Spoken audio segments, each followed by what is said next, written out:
किसी भक्त ने प्रश्न पूछा है,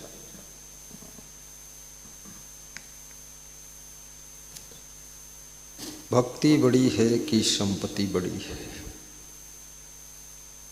धन बड़ा है कि धर्म बड़ा है।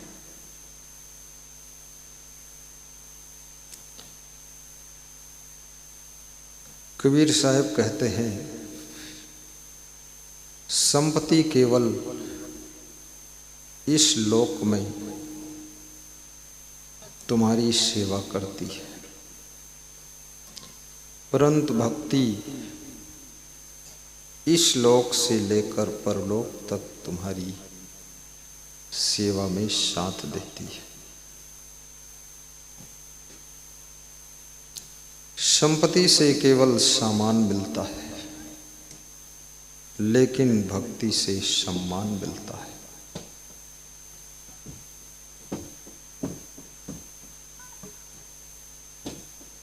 भक्ति भीतर प्रकट होती है और संपत्ति बाहर से इकट्ठी होती है। संपत्ति का प्रभाव केवल शरीर तक है, भक्ति का प्रभाव तुम्हारी आत्मा को मुक्ति भी दिलाता है। तो सद्गुरु कबीर साहब कहते हैं,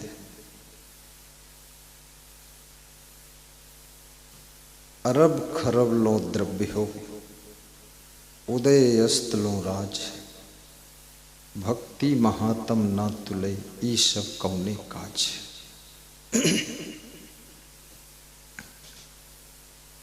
मनुष्य के पास में अरबों खरबों धन हो जाए, सूर्योदय से लेकर के सूर्यास्त तक लंबा राज्य हो जाए,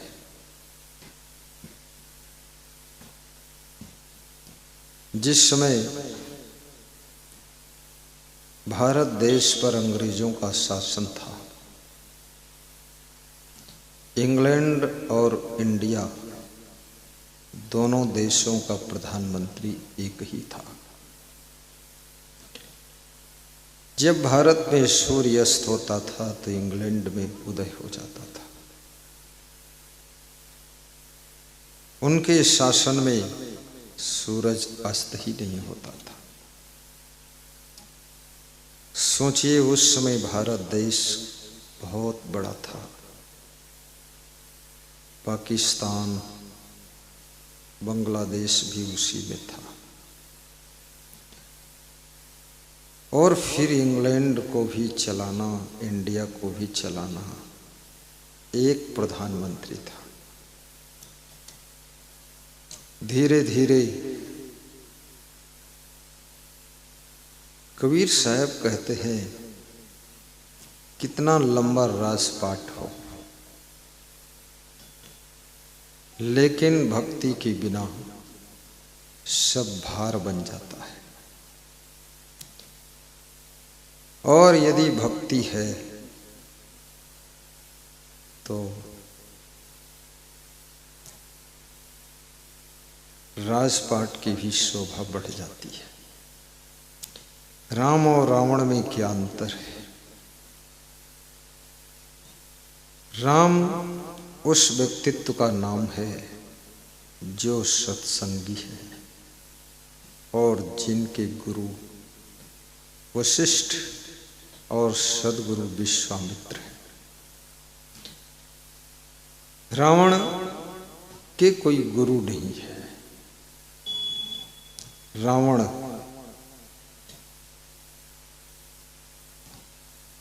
लोगों से मैंने सुना है कि रावण 4 वेदों की व्याख्या किया था। वेदों की व्याख्या करने के बाद भी जिसका जीवन मलिन आचरणों में डूबा हुआ है,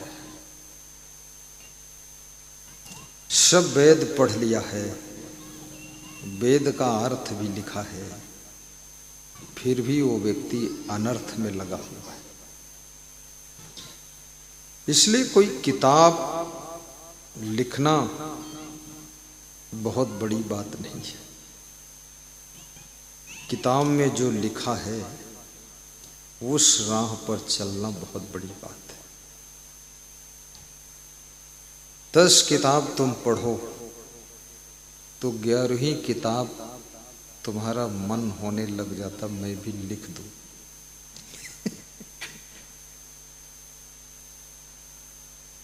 दस नेताओं के साथ में 2-4 साल रहो, तुम्हारा भी मन भीतर भीतर होने लगता है मैं भी नेता बनूं, चुनाव लड़ूं।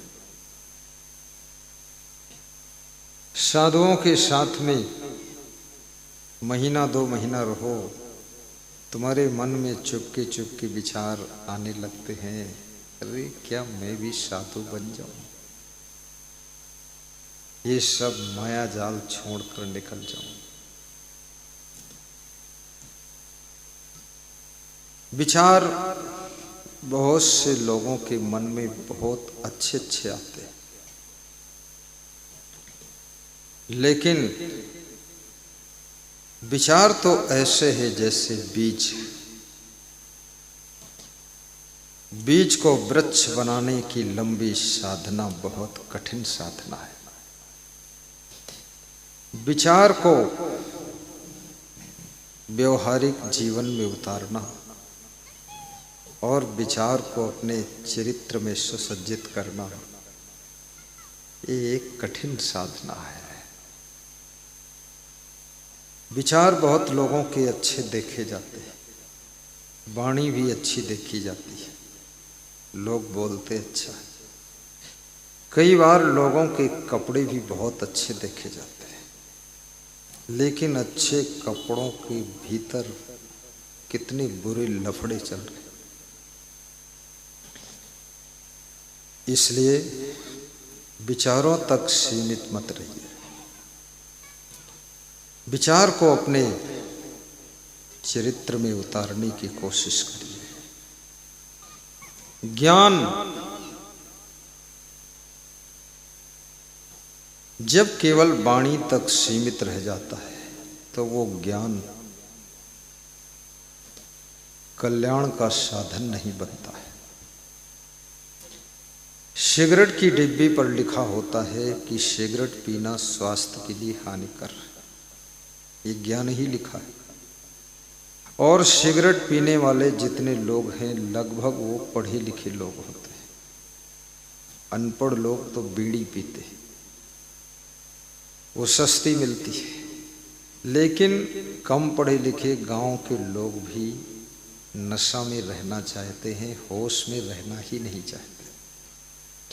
दिल्ली बॉम्बे की बड़े बड़े घरों की स्त्रियां भी सिगरेट पीती है, शराब भी पीती है।